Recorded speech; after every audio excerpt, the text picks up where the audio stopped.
Hello बच्चों, नमस्कार, जय हिंद। स्वागत है आप सभी का आपके अपने चैनल मैथ्स मंत्रा पर। तो एक और नया वीडियो लेकर आ गए हम और यह वीडियो रहने वाला है समीकरण किस प्रकार हल करें। इसमें समीकरण हल करने की दोनों विधियां विलोपन विधि और प्रतिस्थापन विधि आपको समझाने वाले हैं। ये दोनों विधियां आपको क्लास 7 से लेकर 10 तक जरूर पूछी जाती है। आपके बुक में भी ऐसे सवाल मिलते हैं, इसलिए ये वीडियो आपके लिए बहुत महत्वपूर्ण हो जाता है। यदि आप क्लास 7 से 10th के बीच में हैं तो आप इस वीडियो को ज़रूर देखें और सीख कर जाएं। मेरा पूरा भरोसा है, यदि वीडियो को आप अंत तक देखेंगे तो सीख कर जाएंगे। इसीलिए वीडियो को पूरा देखना और वीडियो पसंद आ जाए तो लाइक कर देना। और इसी तरीके की यदि आपको वीडियो देखना पसंद हो, नॉलेजेबल वीडियो, तो इस चैनल को सब्सक्राइब जरूर कर लेना। ठीक है, तो अपनी सवालों पर चलते हैं।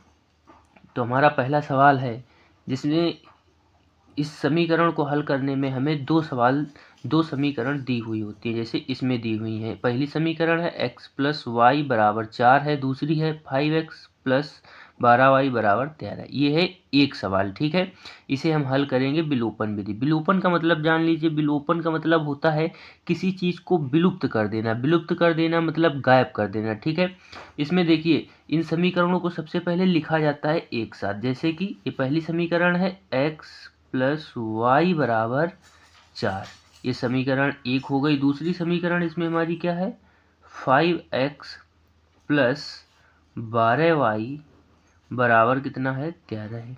ठीक है, सबसे पहले इस तरीके से लिखते हैं। फिर इसमें हम कौन सी विधि पढ़ रहे हैं, विलोपन विधि।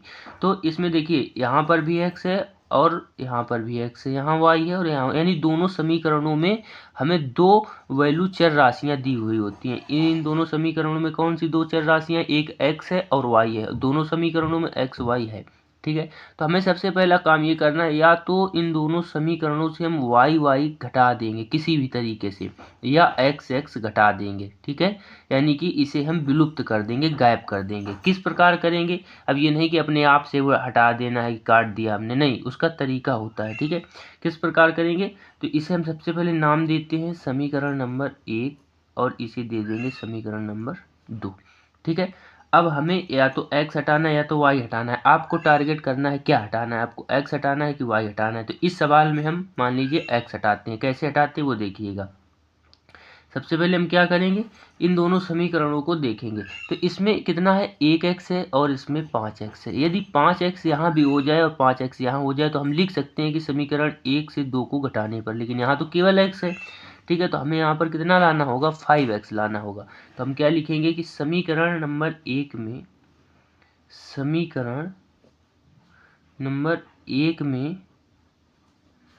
5 से गुणा करने पर, 5 से गुणा करने पर, ठीक है, हम बराबर करने के लिए क्या करते हैं, गुणा करते हैं संख्याओं का। ठीक है, जैसे यहाँ पर देखिए x क्या है, कितना है, 5 है, तो हम ऊपर 5 से गुणा करा देंगे तो हमारा 5x हो जाएगा। यदि हमें ऊपर 12y लाना होता तो हम ऊपर 12 से गुणा कराते। ठीक है, यदि y हटाना होता, इसमें हम x हटा रहे हैं तो हम क्या करेंगे, समीकरण 1 में 5 से गुणा करा देंगे। कितने से गुणा कराएंगे, 5 से। तो 5 का जब x में कराएंगे तो कितना हो जाएगा, 5x हो जाएगा। फिर 5 का y में कराएंगे तो प्लस का 5y हो जाएगा, बराबर 5 का 4 में कराएंगे तो 5 चौको 20 हो जाएगा। ठीक है, 5 चौको 20 हो जाएगा। ठीक, अब हम दूसरी वाली समीकरण उसी तरीके से लिख लेते हैं।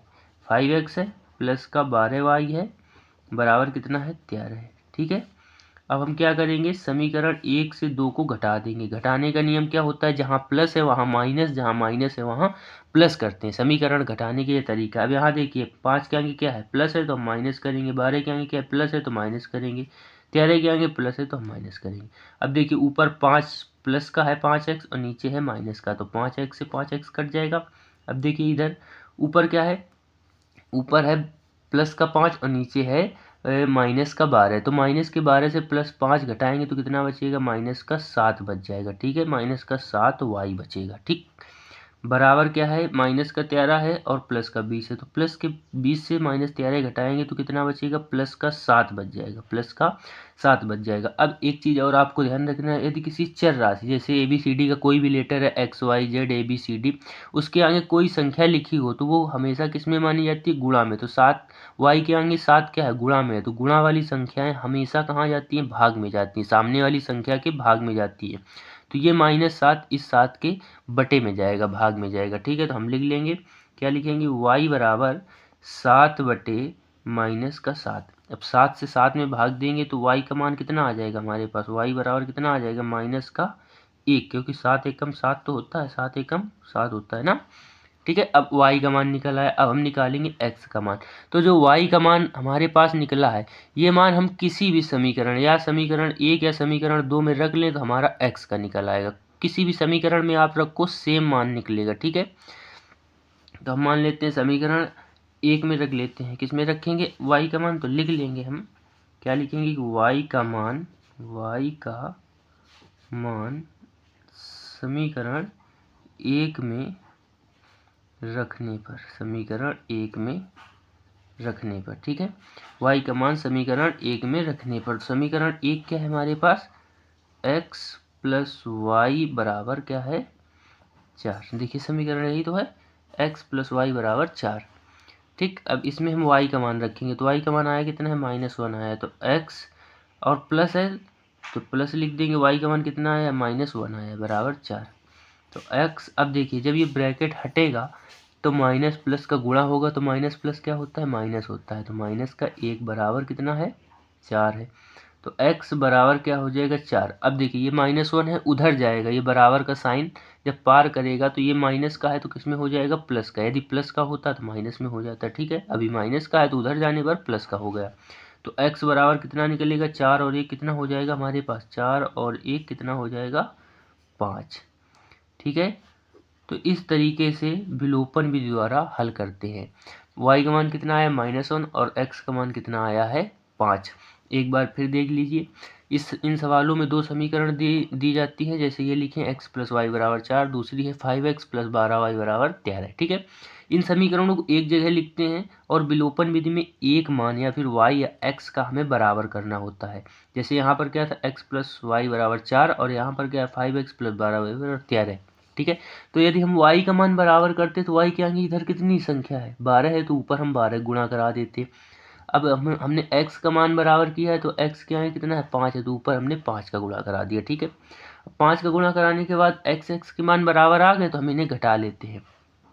ठीक है, घटाने का नियम क्या होता है, जहाँ प्लस है वहाँ माइनस लगाएंगे, जहाँ माइनस है वहाँ प्लस लगाएंगे। तो हमने घटा के 5x से 5x काट दिया, -12y से 5y घटाया तो माइनस का 7y बचा, 20 से 13 घटाया तो 7 बचा। अब ये y के आगे जो 7 है ये गुणा में होता है, गुणा वाली संख्या हमेशा भाग में जाती है, तो ये 7 गया इस 7 के नीचे यानी बटे में। ठीक है, 7 से 7 को काटा तो y का मान आ गया -1। ठीक, अब हमें x का मान निकालना है, तो x का मान निकालने के लिए y का मान हम किसी भी समीकरण में रख दें, मान सेम आएगा। ठीक है, अब इसे चेक करने के लिए हमारा मान सही है कि नहीं सही हम देख लेते हैं, दोनों x और y के मान समीकरणों में रख कर। जैसे पहले हमारी समीकरण कौन सी थी, x प्लस वाई बराबर 4 है।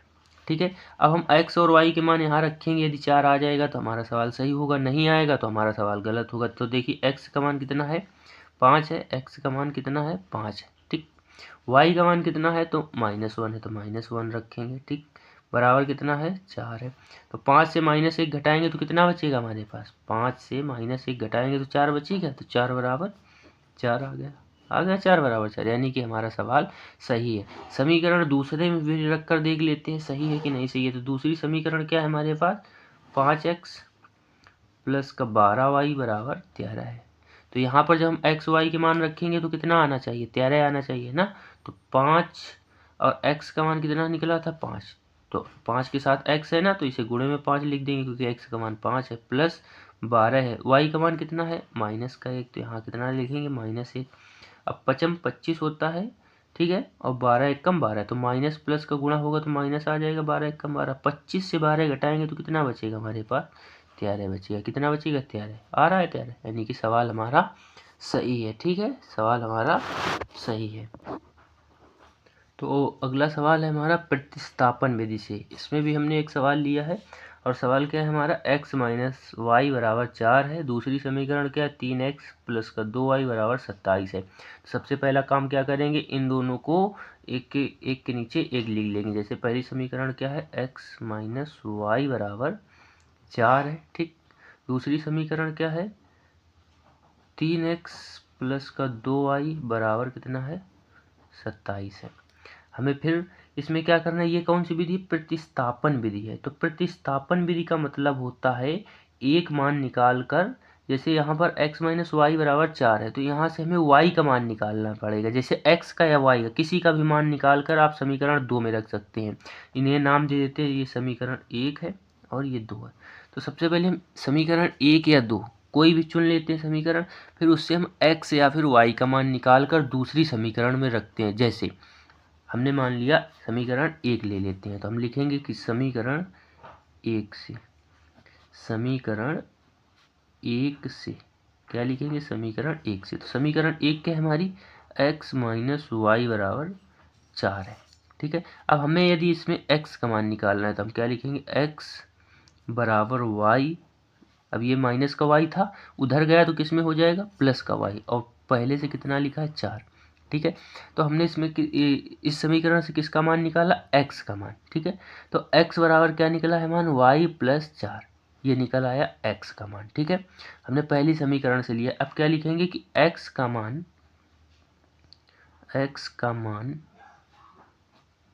समीकरण 2 में रखने पर, x का मान समीकरण 2 में रखने पर, यदि हम समीकरण 2 से निकालते हैं x का मान तो हम 1 में रखते हैं। हमने 1 से निकाला है तो 2 में रखेंगे, ठीक है। तो x का मान समीकरण 2 में रखेंगे। तो सबसे पहले समीकरण 2 लिख लेते हैं। समीकरण तो हमें पता होनी चाहिए। तो समीकरण 2 कितनी है, 3x प्लस का 2y बराबर कितना है, 27। तो इसमें हम x का मान रखेंगे। तो x क्या है 3, तो 3 का 3 लिख देंगे। और x का मान निकल कर कितना आया है, y प्लस 4, तो वहाँ लिख देंगे y प्लस 4। प्लस का ये कितना लिखा है, 2y बराबर क्या है, 27 है। तो अब 3 का गुणा ब्रैकेट के अंदर कराएंगे। तो 3 का गुणा y में कराएंगे तो कितना हो जाएगा, 3y। प्लस का 3 का गुणा 4 में कराएंगे तो 3 चौको 12 हो जाएगा। प्लस का 2y पहले से लिखा है, बराबर कितना हो जाएगा ये, 27। अब देखिए अंक अंक और चर वाले पद जोड़ लेते हैं। तो यहाँ चर वाले पद कौन से, एक 3y है और एक 2y है। तो 3y और 2y मिलकर कितना हो जाएंगे, 3 और 2 मिलकर कितना होते हैं, 5, तो 5y लिख देंगे, ठीक। अब ये 12 है तो अंक ये 12 अंक होता है, ये भी 27 अंक है। तो 12 और 27 अंक है तो इन्हें हमें एक तरफ करना पड़ेगा ना। तो 27 उधर लिखा है तो 27 की साइड हम जब 12 को लेकर जाएंगे तो इधर तो प्लस का, उधर जाएगा तो किस में हो जाएगा, माइनस का हो जाएगा। किस में हो जाएगा, माइनस का। तो अगली लाइन लिखेंगे 5y बराबर, अब 27 से 12 घटाएंगे तो कितना बच जाएगा, 15 बच जाएगा। तो अभी आपको बताया था अगली समीकरण में कि x y z a b c d जो भी लेटर हो उनके आगे कोई भी संख्या लिखी हो तो वो किस में मानी जाती है, गुणा में, ठीक है। इस तरीके से जब लिखी हो तो वो किस में मानी जाती है, गुणा में। तो गुणा वाली संख्या हमेशा कहाँ जाती है, भाग में। तो हम क्या लिखेंगे, y बराबर 15/5। ये 5 कहाँ जाएगा, 15 के नीचे, तो 5 3 15। y का मान कितना आ जाएगा, 3 आ जाएगा। y का मान कितना आ जाएगा, 3 आ जाएगा। अब हम y का मान समीकरण 1 या 2 किसी में भी रख दो, मान सेम आएगा। जैसे हम रख लेते हैं, लिखेंगे क्या, y का मान समीकरण 1 में रखने पर, y का मान समीकरण 1 में रखने पर। तो समीकरण 1 है क्या, x माइनस वाई बराबर 4 है। तो यहाँ पर हम रख देंगे y का मान, तो x माइनस माइनस है ये, और मान कितना निकला है, 3y का। तो y की जगह कितना लिखेंगे, 3 बराबर क्या है, 4। तो x बराबर क्या होगा, 4। ये 3 माइनस का है, उधर जाएगा तो किस में हो जाएगा, प्लस का। तो x बराबर क्या आ जाएगा, 4 और 3 7। तो x का मान कितना निकलेगा, 7 निकलेगा, ठीक है। तो y का मान आया है 3 और x का मान आया है 7। इन्हें देखने के लिए सही निकले हैं कि नहीं हम समीकरण में रख कर देखते हैं, ठीक है। तो समीकरण में रख कर देख लेते हैं। समीकरण 1 क्या है हमारे पास, x माइनस वाई बराबर 4 है, ठीक है। अब यहाँ पर x और y के मान रखेंगे। यदि 4 आ जाता है तो सही होगा, नहीं आता है तो हमारा सवाल गलत है। तो y का मान सबसे पहले x है, तो x का मान कितना निकला था हमारे पास, तो x का मान निकला था 7। तो हम x की जगह कितना रखेंगे, 7। माइनस वाई का मान कितना निकला था 3, तो 7 से 3 घटाएं कितना बचेगा 4, आ रहा है 4, यानी कि सही है। दूसरे समीकरण में भी रख कर देख सकते हैं 3x प्लस का 2y बराबर 27, सामने कितना आना चाहिए हमारा 27 आना चाहिए। ठीक है, जब x और y के मान पुट करेंगे तो कितना आ जाए 27 आ जाए, तभी हमारा सवाल सही होगा। तो 3 है, 3 का 3 लिख देंगे। x का मान कितना आया था, x का मान कितना आया था 7, तो गुणा में 7 लिख देंगे, प्लस 2 y का मान कितना आया था, तो y का मान 3 आया था। तो 7 तरीक कितना हो जाएगा 21, 3 दूनी 6 हो जाएगा, कितना हो जाएगा 3 दूनी 6, तो 21 और 6 कितना होता है 27, आ रहा है 27, यानी कि सवाल हमारा सही है। तो ये रहे प्रतिस्थापन और विलोपन विधि से समीकरण हल करने का तरीका। यदि आपको समझ में आ गया हो तो वीडियो को लाइक ज़रूर करें और चैनल को सब्सक्राइब कर दें। वीडियो देखने के लिए आप सभी का धन्यवाद।